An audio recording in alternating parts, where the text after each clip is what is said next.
Muy bien, de nueva cuenta estamos agradecidos con Dios porque nos da la posibilidad de grabar otro episodio más en el conversatorio. Es un gusto para mí estar acompañado de un amigo que tenía tiempo que lo estábamos invitando, pero por alguna circunstancia no era posible, pero gloria a Dios que ahora sí nos acompaña el contador Carlos Peñuelas. Contador, ¿cómo estás? Bien, gracias a Dios. Contento de que me hayan invitado, que me hayan tomado en cuenta habiendo tanta tela de dónde cortar, ¿verdad? Se fijan en este humilde servidor, así es que gracias por ello, Fran. Gracias. Gracias a ti. Estamos contentos porque nos visita el contador, es el contador titular de la Asociación del Noreste, así que tenemos una plática interesante referente a los recursos, referente a los números, referente a cómo Dios o qué es lo que Dios quiere respecto al uso de recursos para sus hijos, ¿verdad? Pareciera ser que es un tema que no importara, ¿verdad? Pero sí importa y vamos a darle el sentido que merece.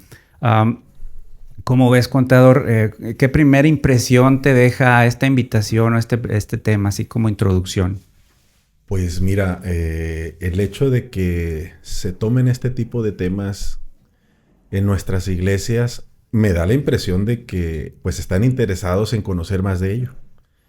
Y el conocer más del tema pues es llegar a hacerlo o vivirlo de manera correcta.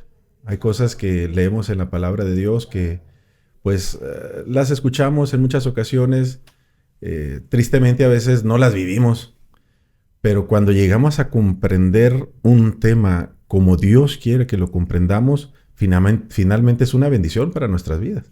Así es que yo espero que pues al estar tomando estos temas constantemente, pues la iglesia se pueda enriquecer y llegar a comprender de fondo cómo Dios quiere que vivamos el tema que tú mismo has mencionado, ¿no? El asunto de los recursos, la administración de ellos, lo que Dios nos da.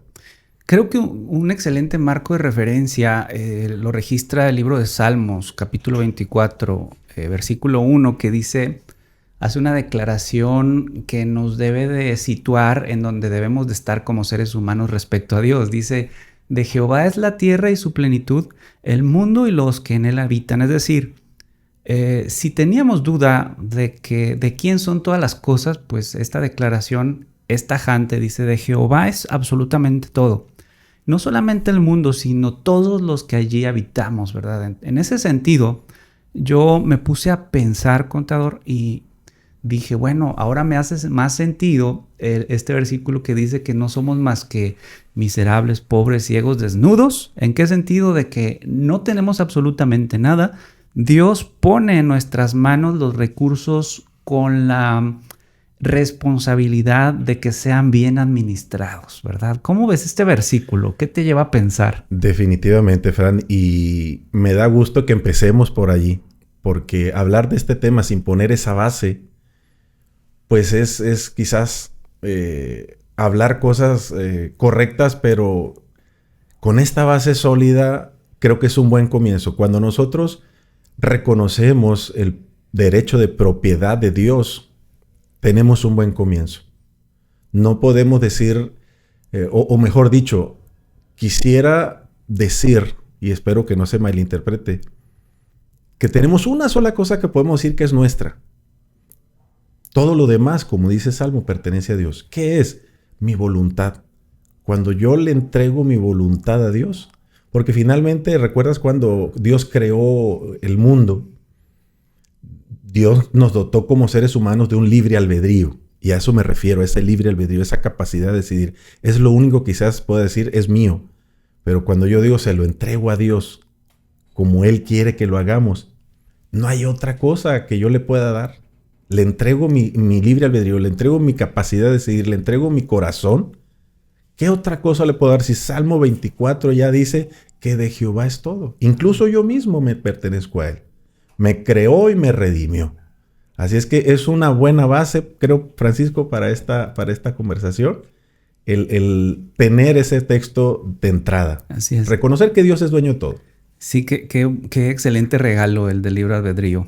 O sea, la libertad de ser, de pensar, la libertad de elegir, que ha existido incluso en el cielo, esa libertad tan desaprovechada en muchos sentidos, nosotros como seres humanos en nuestras imperfecciones, pero si nos detenemos a pensar que es uno de los mejores regalos que Dios nos puede dar. Y tristemente de allí subyacen algunos vicios del ser humano, y quiero tocar el tema del egoísmo. Y creo que el egoísmo comienza a verse cuando uno descarta estas palabras de Salmo 24:1 y cuando no le reconoce a Dios como el poseedor de todas las cosas. Pero antes de otra cosa, yo quisiera que nuestra audiencia comenzara a conocerte un poquito más. ¿Cómo ves si nos cuentas algo sobre ti, alguna anécdota significativa que haya sido relevante, ya sea en tu vida o en tu fe? Mira, en mi fe. Mira, yo tengo un incidente muy pequeño que quizás pueda ser insignificante para otros, pero para mí fue muy importante. En una ocasión, yo cuando yo estaba muy pequeño, mi papá falleció. Y yo era muy miedoso, lo voy a decir así. No me gustaba estar solo, no me gustaba la oscuridad. Quizás sea normal entre los niños, pero yo sentía que era un poquito más. Entonces, en una ocasión falló algo en casa, algo de un fusible, y no teníamos luz y se estaba oscureciendo. Y para mí yo recuerdo que me senté en la banqueta fuera de la casa, hice una oración con muchas ganas pidiéndole a Dios que nos ayudara con eso. Y en el momento que dije amén, hubo luz otra vez. Eso me marcó a mí mi fe, el usar la oración como algo que realmente funciona, porque pues, es una comunicación con Dios. Pero aparte de eso, fíjate que quizás no es un incidente así específico, pero el ver hacia atrás, Francisco, y ver cómo Dios ha estado detrás de mí desde siempre. Uno puede hacer planes. Yo hice planes de venir a estudiar a Montemorelos, de regresar con mi carrera terminada. Tenía planes en mi cabeza. Nunca pasó por mi mente trabajar para la iglesia. Pero Dios de alguna manera estuvo detrás de mí y me fue llevando hasta donde Él, pues a donde me tiene ahorita, ¿verdad? Así es. Por pura misericordia, le digo a mis compañeros, por pura misericordia de Dios estoy acá. Así es que me impresiona mucho cómo Dios estuvo detrás de mí.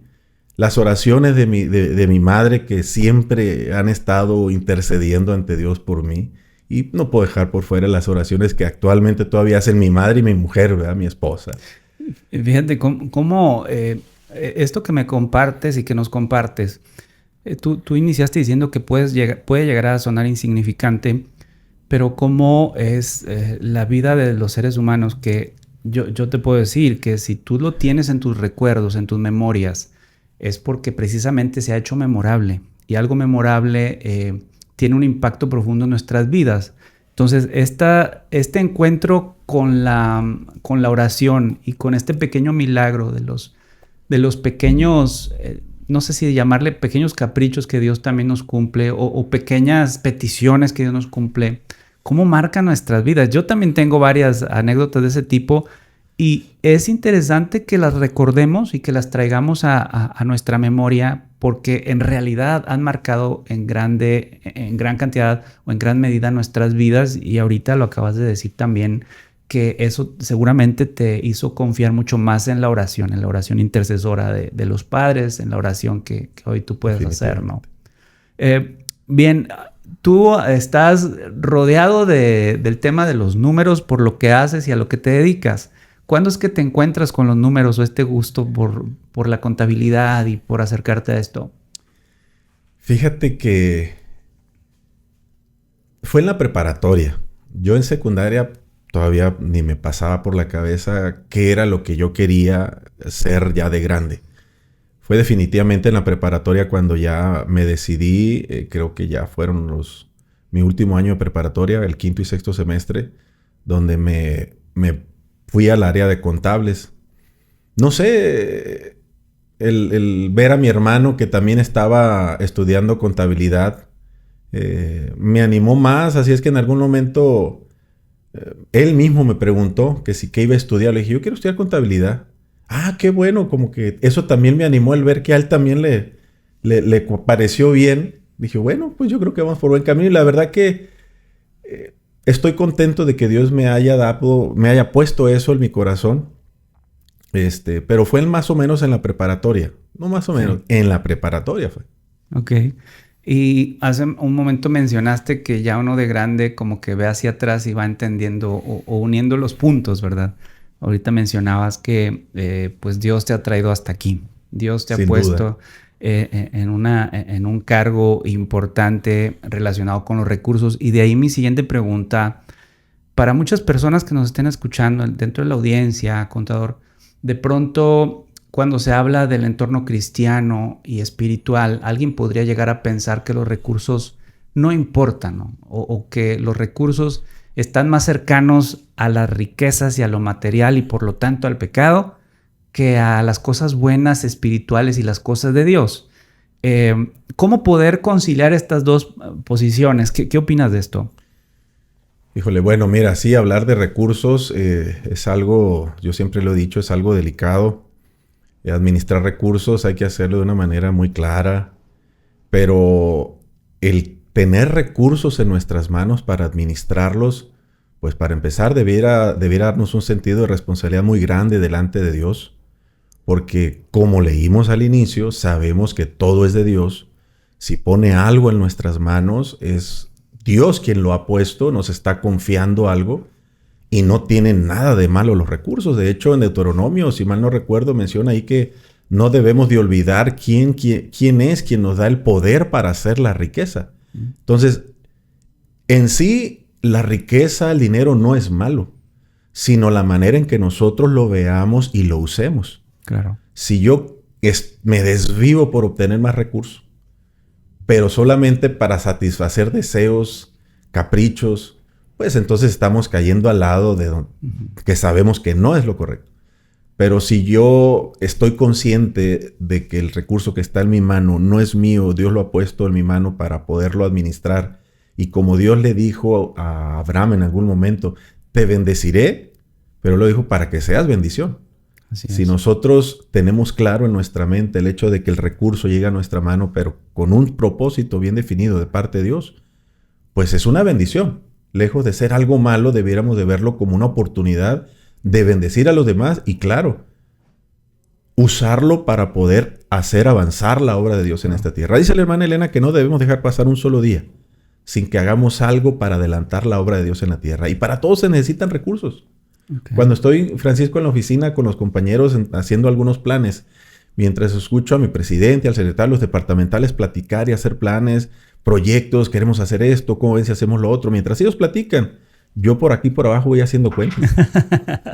Estoy identificado por eso, con eso también. Finalmente, para todos se necesita el dinero, ¿no? El recurso. Así es que no debemos de verlo como algo malo, sino como una bendición de Dios con un fin específico, y que Dios nos dé la capacidad, la sabiduría para administrarlo y usarlo de manera sabia y de manera espiritual. Sí es. Entonces, si nos damos cuenta, el uso de los recursos el uso correcto de los recursos que Dios nos pone en nuestras manos está más cerca de ser un ciudadano ejemplar, está más cerca de ser bendición para lograr cosas, porque las cosas, los proyectos, las iglesias, los hospitales, los centros comunitarios, los proyectos o los canales para ayudar, pues se logran con recursos. Entonces, creo que está clara esta parte, ¿no?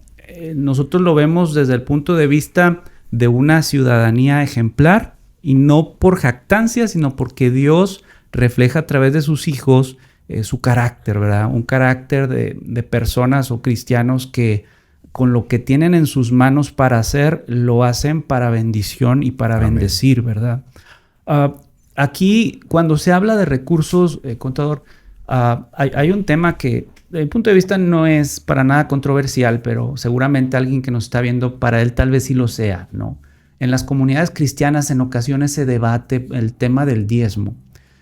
Afortunadamente y gracias a Dios, pues tal vez en nuestras iglesias a las cuales asistamos no hay un tema con eso, pero posiblemente alguien que está acercándose al cristianismo o que ejerce el cristianismo en otra cosmovisión diferente o no sé, pueda resultarle interesante el saber por qué Dios quiere que regresemos el diezmo. Lo quiero decir así muy simple, ¿no? ¿Por qué Dios quiere que le regresemos el diezmo? Fíjate, Francisco, que Qué bueno que me haces esas preguntas, porque como te decía al inicio, cuando lleguemos a comprender de manera clara todos estos temas, pues dirían en mi tierra otro gallo nos va a cantar, ¿verdad? ¿Por qué? Mira, hay personas que dicen que ya no se debe de dar porque eso era para los sacerdotes en el tiempo del pueblo de Israel, para la tribu de Leví. Para los levitas. Pero recuerdas que en Génesis, cuando todavía ni había nacido Leví, Abraham dice que dio o regresó los diezmos ¿de qué? De todo. De todo. De todo. Así lo menciona el texto. A Melquisedec. Exacto. Después, Jacob, cuando está huyendo, él hace un pacto con Dios, hace en su corazón una oración y una promesa a Dios. Y le dice, si tú me ayudas y me bendices en este viaje y regreso, de todo apartaré el diezmo para ti. Y no había sacerdote, no había leví. Así es que el diezmo es algo que se practicaba desde antes. Ahora, si el Señor dice en el libro de Malaquías, por ejemplo, capítulo 3, versículo 10, traed todo el diezmo, ¿a dónde? Al alfolí. Al alfolí. Si el Señor dice, traed el diezmo al alfolí, hagámoslo. Mira, me recuerda la experiencia que pasó David cuando quiso trasladar el arca de la casa de Obed-Edom a Jerusalén. Llevaban fiesta, era una fiesta, iban danzando porque llevaban lo que para el pueblo de Israel significaba la presencia de Jehová a la ciudad, ¿verdad? De Jerusalén. ¿Recuerdas que iba el arca sobre 2 bueyes que nunca habían tenido carga? Tú sabes, algo especial. Iban caminando y uno de los bueyes tropieza y el arca se iba a caer. Usa uno de los sacerdotes, extiende su brazo para que el arca no se caiga. De entrada podemos decir, oye, pues era algo bueno. ¿Cómo podemos esperar ver el arca que representa la presencia de Dios tirada en el suelo? O sea, lo que hizo fue detenerla, fue algo bueno. Pero si el Señor había dicho, no se toca, no se toca.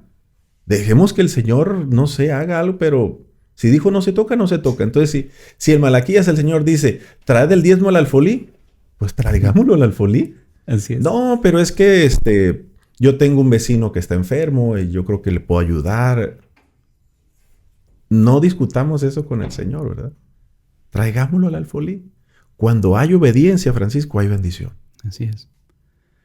Entonces tenemos allí un ejemplo, me hace recordar el Edén. Para muchos podría sonar difícil de concebir porque el Señor, habiendo tantos árboles, pues eligió uno especialmente para que a través de ese se manifestara la fe de sus hijos, que era Adán y Eva. Tantos árboles, ¿y por qué ponerles allí este árbol como condición, no? Aquí me hace pensar que Dios nos da también frente a nuestra vida la posibilidad de ejercer nuestra fe, partiendo también de la idea, contador, de que Dios no necesita nada. Es interesante que Dios no necesita nada porque es dueño de todo, pero nos permite administrar o ejercer mayordomía de los recursos para bendición de nosotros mismos, no de Él, porque alguien podría pensar, no, pues pues si Dios es dueño de todo, ¿para qué me pide? No es así. ¿Qué opinas de este juego de palabras? Salmo 50, creo que está en el versículo 10 y 11, dice, mía es toda la bestia del campo y los millares que hay sobre los collados. Si yo tuviera hambre, no te lo diría a ti. El Señor, como tú bien dijiste, pues no necesita nada de nosotros. Si lo ha dejado este sistema, si lo podemos llamar sistema, es para bendición nuestra. Dice la sierva del Señor que cada vez que nosotros damos, el egoísmo se está debilitando en mi vida. Porque el egoísmo, pues tú sabes que es un mal que traemos de manera natural desde que nacemos. Y tenemos que ejercer fuerza de voluntad para irlo debilitando en nuestra vida. Así es que el hecho de dar, Dios lo ha dejado para bendición nuestra, como tú le dijiste. Así es. Dios no necesita nada de nosotros. De hecho, debemos de tenerlo bien comprobado. Cuando Dios se acerca a nosotros, es para bendecirnos, no es para quitarnos algo. Y si Dios ha dejado eso, es para que nosotros podamos ser parte de eso tan grande que Él está llevando a cabo desde antes de la fundación del mundo, que es la salvación de las almas. Y pues como decíamos, se necesita recurso para todo. Entonces tiene un doble propósito, el que pueda servir el recurso para que llegue el mensaje a más personas, pero el más bendecido soy yo porque me estoy deshaciendo del egoísmo, estoy dando y reconozco que Dios es dueño de todo y le obedezco, porque te decía, cuando hay obediencia hay bendición, yo lo doy, obedezco a Dios, lo entrego donde Él me pide y estoy debilitando el egoísmo en mi vida. Yes. Creo que hay que decir algo. Yo siempre trato de pensar en aquellas personas que tal vez no se han acercado al cristianismo por algunos prejuicios. Y creo que debemos de decirlo como es. Es decir, seguramente, de hecho yo tengo esa convicción porque lo he visto, hay entornos pseudocristianos en donde en ocasión a como utilizan o piden o ejercen o roban, porque esto es ejercido por seres humanos, los recursos, la demás gente piensa, mete en una misma caja a todo el cristianismo y en ocasiones podemos estar prejuiciados o las personas pueden ejercer formarse un prejuicio de nosotros y decir, no, es que son los mismos. Entonces, ¿cómo enmarcar las características adecuadas para saber que ok, Dios quiere que le regresemos el 10% de lo que nosotros, de lo que Él nos da? Dios quiere que lo hagamos organizadamente. Dios también aborrece la injusticia y Dios aborrece la avaricia. Dios aborrece también a aquel que se enriquece ilícitamente.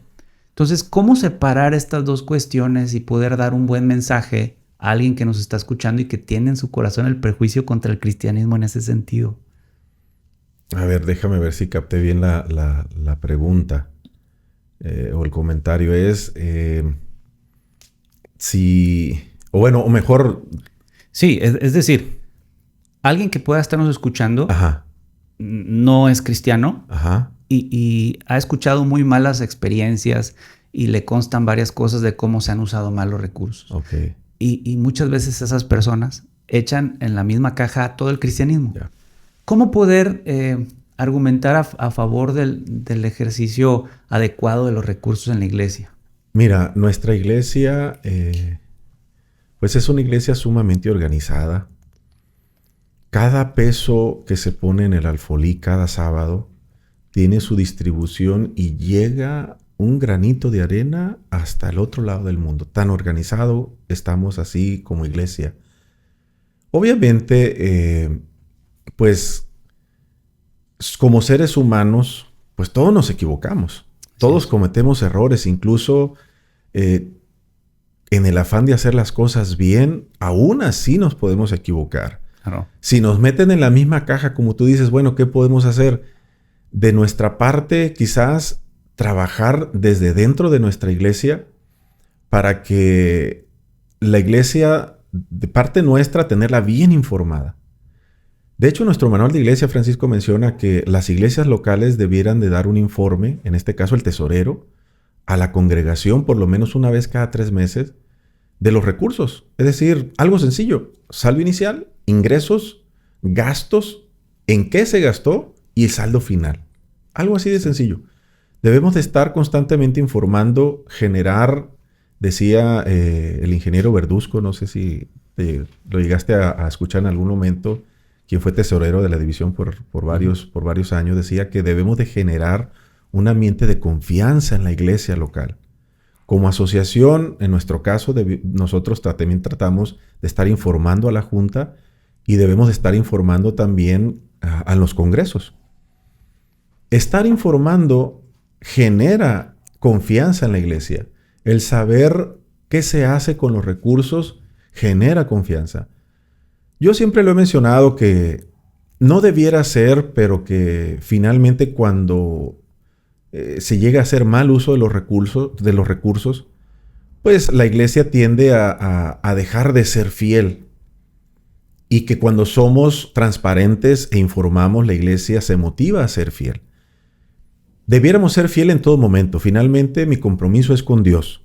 Yes. Pero como líderes debemos de tratar de no ser piedra de tropiezo. Sí. Así es que creo que lo que debemos de hacer o seguir haciendo es ser transparentes con el uso de los recursos que entran a la iglesia, lo que llega, en qué se gasta, saldo final, qué se planea hacer, es decir, tener de manera transparente a la iglesia bien informada para que se pueda seguir generando confianza.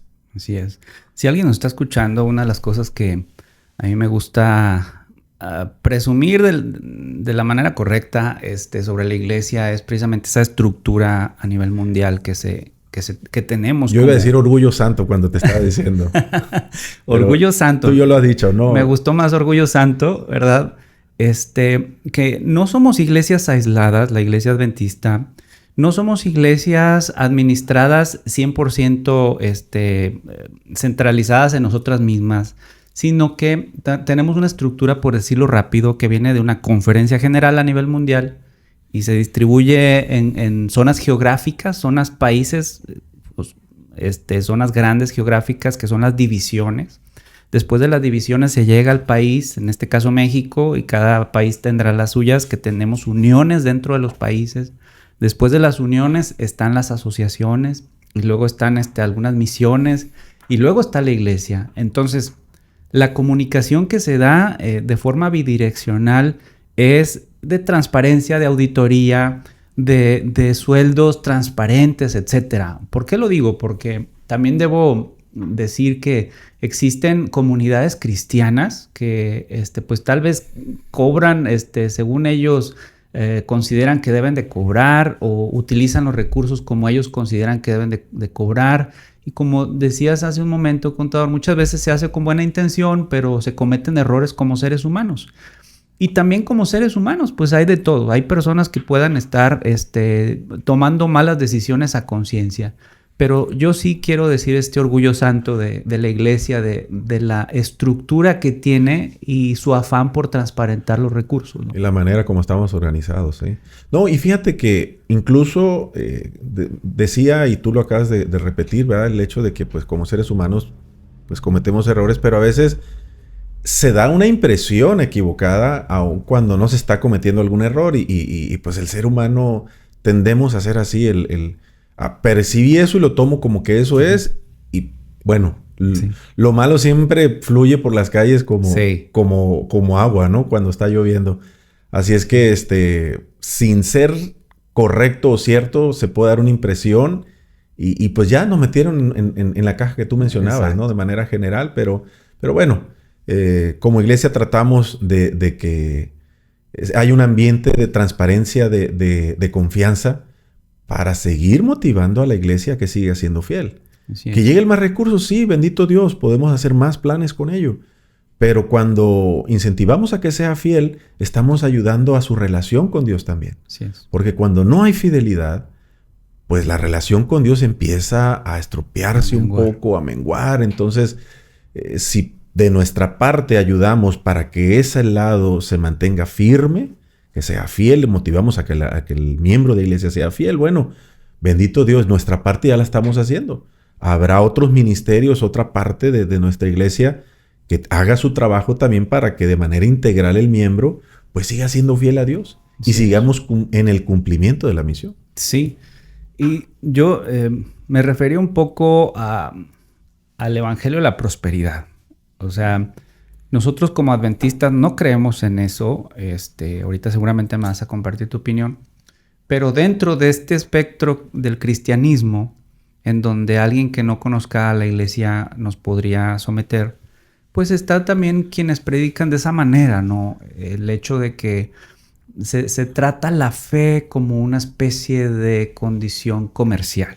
Es decir, tú te acercas a Dios, Dios te bendice. Y no es una mentira, Dios te bendice, pero se le da esta connotación tan, tan banal, que es como una especie de relación comercial. No creemos nosotros no creemos en eso, ¿verdad? No, pues definitivamente, como tú bien dijiste, Dios bendice.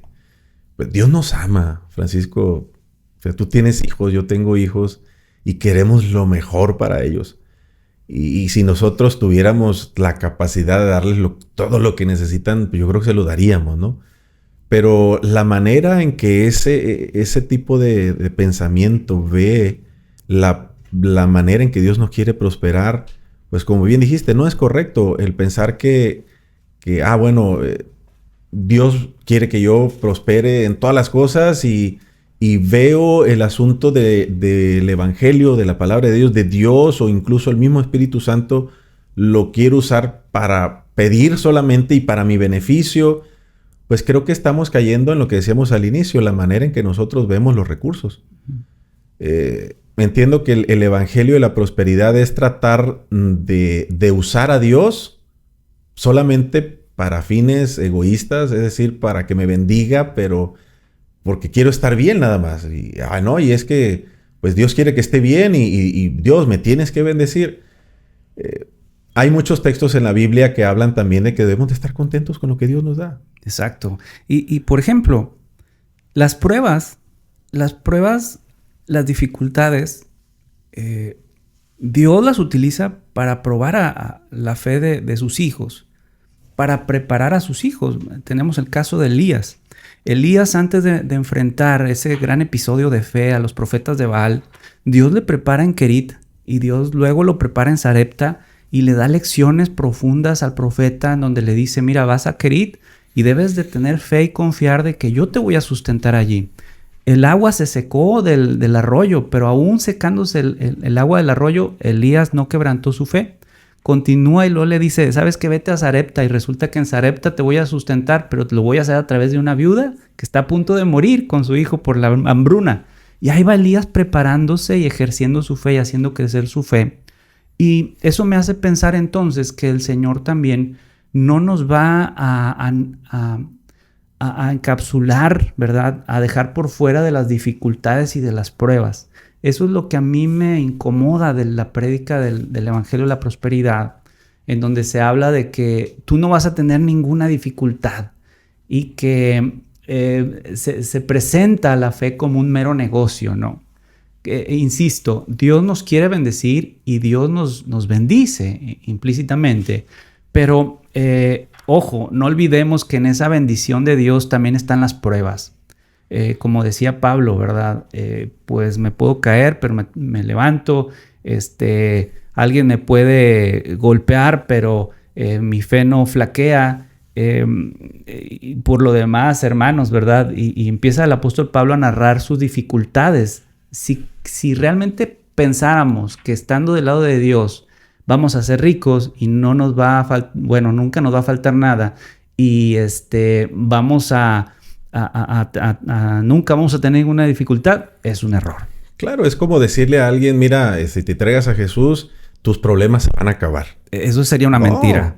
Tú sabes que el enemigo, cuando nosotros empezamos a tomar decisiones correctas, el enemigo no le gusta. Así es. Entonces, el pensar de esa manera, entrégate a Dios o Dios te va a dar, no te preocupes, pues como que no lo estamos viendo de manera correcta. Es decir, creo que nuestra relación con Dios debe ser primero y eso de la prosperidad va a llegar solo. El Señor nos va a dar, pero como decíamos cuando lo dijo Abraham, pero para que seamos bendición. Así es. No podemos estar pensando solamente en Dios para que nos dé bendiciones y recursos materiales para mi bien solamente. Así es. Perdemos de vista el objetivo real por lo cual Dios nos ha llamado, que es de seguir compartiendo el Evangelio. Porque fíjate, Evangelio de la Prosperidad, Evangelio quiere decir buenas nuevas, pero se le da un concepto diferente al ponerle de la prosperidad. Bueno, nosotros cuando decimos Evangelio, aunque quiere decir literalmente pues buenas noticias, pero sabemos que el Evangelio, las buenas noticias, las mejores noticias, el mejor Evangelio, pues es que Jesús vino a morir por nosotros. Lo demás viene solo. Y si Dios me va a dar poco, mediano o mucho, pues alabado sea el Señor, que Dios me dé sabiduría para administrarlo de manera correcta nada más. Pero cuando alguien fíjate, te voy a decir algo ya de manera personal, cuando alguna iglesia me invita a tener un tema de sábado, y diría mi hermano, y me dan bateo libre, no me dan un tema en específico, normalmente la iglesia espera que yo hable de diezmos y ofrendas, de fidelidad, o por lo menos de mayordomía, de manera completa o integral. Pero si no me dan un tema específico, yo lo primero que voy a predicar es animar a la iglesia a tener una relación con Jesús, a que busquemos a Jesús diariamente. Si nosotros logramos que como iglesia disfrutemos ese tiempo a solas con Jesús, lo demás va a venir solo. Y la prosperidad va a llegar en la medida que Dios me la quiera dar. Y si te decía, si me da poquita o mucha, pues que me dé también. Yo le digo, Señor, dame sabiduría, ¿verdad? Para que eso que me estás dando yo lo pueda administrar de manera correcta. Así es. Hago un paréntesis para decir que este título de Evangelio de la Prosperidad es algo que está dentro de del ideario común, ¿verdad? Dentro de la sociedad que se reconoce como grupos que quieren lucrar con el Evangelio. A eso me refiero yo. Sin embargo, pues Dios también dice, yo deseo que seas prosperado en todas las cosas. Y yo también deseo que esparzas mi Evangelio. O sea, no estamos tomando una definición literal, sino más bien nos referimos a ese grupo a esa etiqueta o tipo de cristianismo que puede llegar a ser mal ejercido y por lo tanto darle una mala imagen o generar un prejuicio en las personas respecto al cristianismo. Y bueno, regresándome de allí, ahorita tocabas un tema interesante que es el hecho de que las cosas vienen después por añadidura. Yo quisiera preguntarte, contador, ¿qué más es mayordomía? Es decir, a veces decimos mayordomía, pues ahí viene el contador y nos va a hablar de números, como dijiste ahorita, o del diezmo. ¿Qué más también es mayordomía y que no necesariamente es dinero? Sí, yo cuando te digo que voy a predicar a alguna iglesia, digo, ¿qué cree que voy a predicar? Y la mayoría dice, pues, de diezmos, de recursos, de fidelidad. Y yo me sonrío y le digo, bueno, son temas que no debemos dejar por un lado, hay que estarlos tratando constantemente. Por eso al inicio me dio gusto que dijera, vamos a hablar de esto. Son temas que hay que estarlos tratando constantemente hasta que nos quede claro para que podamos vivirlo de manera correcta. Pero yo les digo, bueno, cuando se habla a veces de mayordomía, a veces hasta nos sentamos de manera más fuerte sobre nuestra cartera, ¿no? Porque pareciera que es solamente pedir dinero, pero alguien atinadamente cuando habla de la mayordomía, o en algún momento que habló de la mayordomía, habló como las 4 T de la mayordomía. No sé si las has escuchado, Francisco. La T del tiempo, sí. Talento, tesoros y el templo. Sí. Estas 4 áreas abarcan prácticamente el área de la mayordomía, porque no es solamente hablar de dineros de mayordomía. Mayordomía, viene pues del mayordomo, ¿no? Y el mayordomo simplemente administra recursos que no son de él. Uh-huh. Porque si fueran de él, entonces no sería mayordomo, sería el dueño. Entonces, mayordomía son esas 4 áreas en el aspecto cristiano donde, de la primera que hablo, te decía, es el asunto de tener encuentros con Dios, el tiempo. ¿Cómo utilizamos el tiempo que Dios nos da diariamente? ¿Lo hacemos de manera correcta? Es decir, ponemos a Dios en primer lugar buscándolo cada mañana muy temprano para conocerlo más. Es decir, el área dentro de la mayordomía, el área del tiempo es muy importante. Y ahí todos tenemos el mismo número de talento, por así decirlo, porque Mateo 25 habla de los talentos, tú sabes la parábola de los talentos, donde pues uno tenía más, otros tenía menos, pero en el asunto del tiempo todos tenemos 24 horas al día. Así es que la T del tiempo, la T de los tesoros, que pues tiene que ver con mayordomía también. La T de los talentos, es decir, yo tengo algunas capacidades, habilidades que Dios me ha dado, debo de ponerlas también al servicio de Dios, a través del servicio a la iglesia. Si yo, por ejemplo, soy, ¿cómo te digo? Te voy a poner un ejemplo.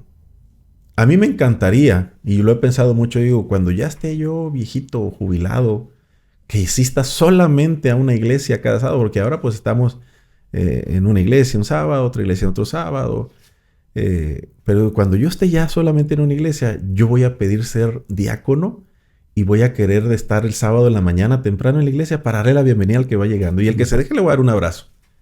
Me gusta eso, quizás lo heredé de mi mamá. Me gusta hacer sentir bien a la gente, abrazarlos, decirles bienvenido, pásele. a lo mejor a otras personas se les da otras cosas, pero todo eso debemos de ponerlo al servicio de Dios. Si yo con eso hago sentir bien a una persona y va a volver a la iglesia, pues alabado sea el Señor. Si otras personas no tienen ese don, pero tienen el don de la generosidad y dice, a mí me gusta dar. Y si hay algún proyecto, hay alguna cosa, luego no les pesa, dan y dan. Bueno, alabado sea el Señor, que pongan ese don al servicio de Dios. Si saben predicar, si saben cantar una poesía, es decir, vamos a poner nuestros talentos al servicio de Dios. Y finalmente nuestro cuerpo, el templo. Uh-huh. Si nosotros sabemos, como leíamos, ¿verdad? En Salmo 24, que todo es de Dios, incluso nosotros, porque sabemos que nuestro cuerpo es templo del Espíritu Santo, pues debo de cuidarlo. Así es que creo que mayordomía no es solamente hablar de dineros, sino que mayordomía es un estilo de vida. Uh-huh. Debemos de vivir de acuerdo a estas 4 áreas. Administrar de manera correcta el tiempo, los talentos, cuidar nuestro cuerpo y, claro, administrar de manera sabia y correcta los recursos que Dios ha puesto en nuestra vida. Esas 4 áreas engloban prácticamente el tema de la mayordomía. Sí, es que interesante, ya viéndolo de esa perspectiva, el concepto de mayordomía sin duda es más integral. Me hace recordar la historia de Job. Job en el capítulo 1 se le presenta como un hombre recto, que seguía la voluntad de Dios, un hombre también que sabía administrar sus recursos en todos los sentidos, ¿verdad? Los recursos que Job tenía lo hacían próspero en su época. Pero me llama la atención, contador, que la historia cambia drásticamente respecto a la vida de Job. Sabemos la historia bíblica, que Satanás se presenta ante Jehová y le dice, bueno, pues tiene todo, le has dado todo, pues tócale para que veas, tócale a sus hijos, tócale su salud para que veas que él te va a rechazar. Entonces se hace este acuerdo, pero a mí me llama la atención cómo Job administra también los recursos con los que se queda, porque el ganado se le es quitado, los hijos le son quitados, las posesiones, dice que ahí el viento destruyó los lugares, los techos. Entonces, incluso su salud, o sea, su cuerpo le es tocado.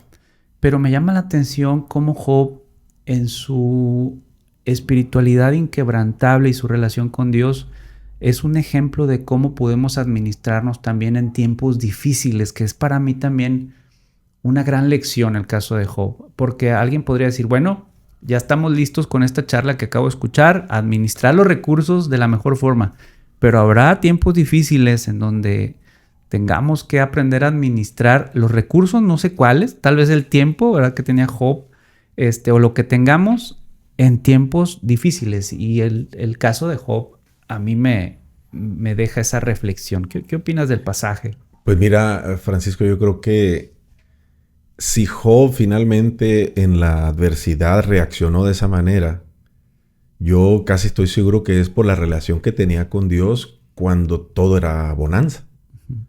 Aprendió a andar con Dios de tal manera que lo llegó a conocer, y aunque las cosas se pusieron tan difíciles, él siguió confiando en ese Dios que conoció en el pasado, en la bonanza, y sabía quién era él.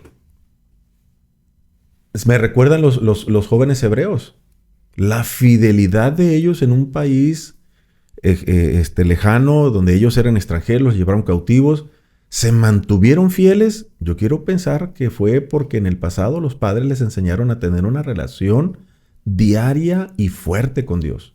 Por eso te decía, es clave ponernos en contacto con Dios, y voy a usar una palabra que dijiste al inicio, que también me gusta usarla, alinearnos con el pensamiento de Dios. Es clave llegar a conocer a Dios y alinearnos con Dios en tiempos donde todo está bien, porque cuando llega la prueba, como en el caso de Job, yo sé en quién he creído. Como dijo Job, sí. Yo sé que mi Redentor vive. Él llegó a conocer a Dios de tal manera que él estaba tranquilo. Incluso imagínate si la esposa es quien a veces pues es nuestro apoyo. Llegamos a veces con situaciones con un espíritu cansado, desgastado, y pues sentimos el apoyo de nuestra pareja. Por eso que es importante, a un paréntesis, jóvenes, oren mucho porque es clave la esposa en la vida. La lección, ¿verdad? ¿Qué lección van a hacer? Sí, sí, sí.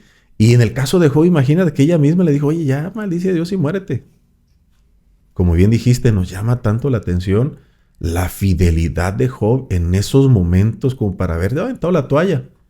Yo estoy seguro que no lo hizo por la relación que él tenía con Dios diariamente en el pasado.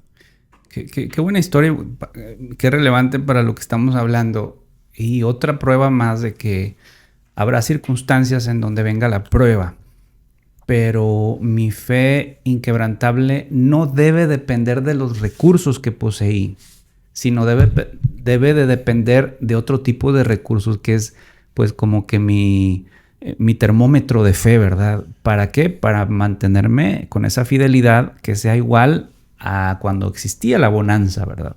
Y esto me lleva a pensar también en la economía familiar. Ya casi vamos cerrando el tema, pero no quiero dejar de lado este importante asunto. ¿Cuál consideras tú, contador, desde el punto de vista de tu mente, de contabilidad y tu cosmovisión cristiana? ¿Cuáles son los principales desafíos dentro de o errores, ¿verdad?, que se suelen cometer dentro de la economía familiar? Mira, yo creo que voy a hablar de la base que platicamos en un inicio. Cuando nosotros no reconocemos, para empezar, el principio de propiedad de Dios, desde ahí empezamos o arrancamos mal como familia.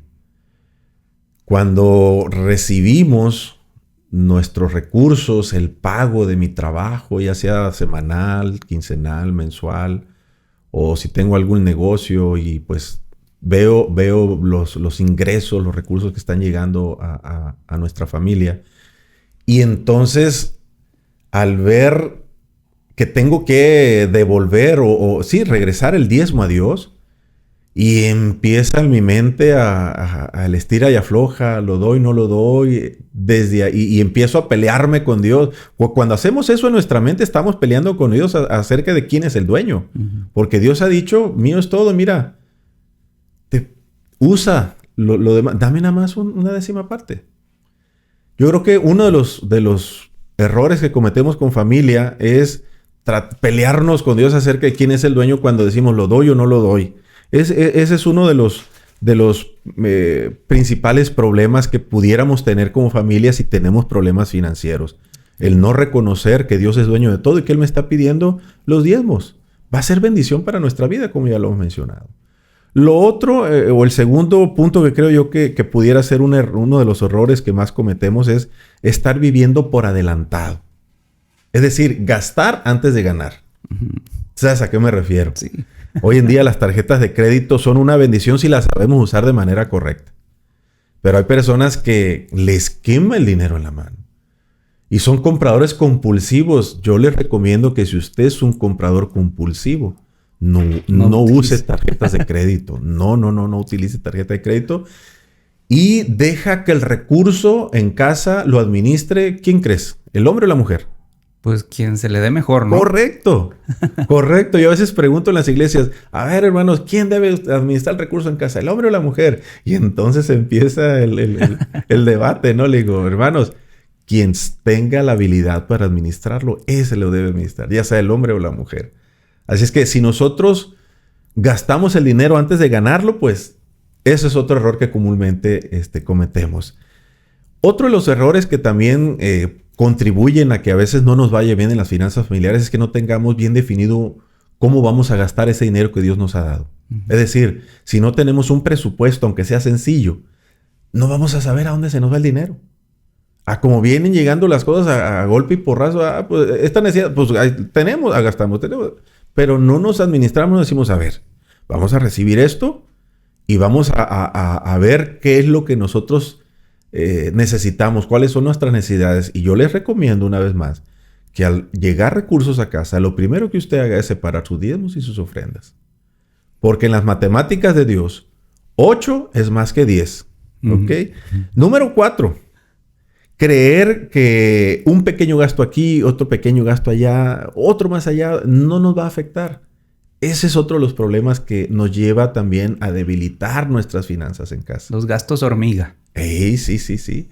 La hermana Elena dice que debemos de aprender a administrarnos de tal manera que esas pequeñas fugas no representen después un problema familiar que incluso nos imposibilite, dije bien, ¿verdad? Nos imposibilite a que nosotros podamos contribuir para el avance de la obra. Porque después de que damos nuestros diezmos y nuestras ofrendas, lo que queda en nuestro bolsillo debemos de pedirle a Dios sabiduría para administrarlo de manera correcta. Y si nosotros de eso todavía apoyamos para que la obra de Dios siga avanzando, quiere decir que en nuestro corazón tenemos el deseo sincero de ir a morar con Jesús al cielo. Decimos, ya queremos que vengas, Jesús, pero tenemos que hacer una obra. Y decíamos, para todo necesitamos recursos. Bueno, seamos fieles a Dios y aparte de eso, cuidemos las fugas que se puedan dar. Y quizás otra cosa que puede ayudar para que no tengamos problemas financieros en casa es ese presupuesto que nosotros podamos hacer en casa, incluyamos a nuestra familia. Que mi esposa y mis hijos sepan lo que entra a la casa. Que mi esposa y mis hijos sepan lo que nosotros estamos enfrentando como familia. Si hay una renta que pagar, si hay una mensualidad del auto que pagar, lo que necesitamos más o menos de gasolina al mes o de camiones, ¿verdad? Si no tenemos un auto y tenemos que trasladarnos en camión, más o menos lo que pagamos de luz. Es decir, hacer un presupuesto y que la esposa y los hijos sepan lo que entra y lo que nosotros necesitamos para salir adelante. De esa manera también nos vamos a evitar pleitos dentro de la casa, porque ya los hijos van a estar conscientes de lo que entra y lo que necesitamos. Así es. Pero sí debemos de cuidar mucho lo que entra a nuestra casa. Debemos de administrarlo y como dijo alguien por ahí, no puede ser que la ventana sea más grande que la pared. Uh-huh. ¿Qué quiero decir? No podemos gastar más de lo que ganamos. Tenemos que saber vivir dentro de nuestros ingresos. Así es. Así es que son puntos que si los cuidamos creo que nos pueden servir. Hay más cosas que podemos hablar de las finanzas familiares, pero si cuidamos estos puntos, creo que, y con la ayuda de Dios, no debiéramos de tener finanzas débiles en casa, sino que pudiéramos de tenerlas fuertes para que pues en casa estemos bien y poder ser bendición para otros. Así es. Pues el tiempo se nos está viniendo encima, contador. Muchas gracias por estar por acá. Yo de esto que tú dices rescato el hecho de que los hijos de Dios no son improvisados. Los hijos de Dios no tienen deudas que no pueden pagar o no se echan deudas.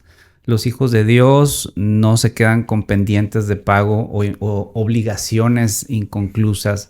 Los hijos de Dios son administrados.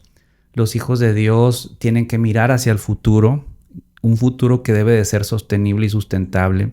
Los hijos de Dios no son egoístas. Los hijos de Dios tienen como principio fundamental imitar la gloria de Dios y el carácter de Dios y por lo tanto ahí tienen su máximo horizonte de vida.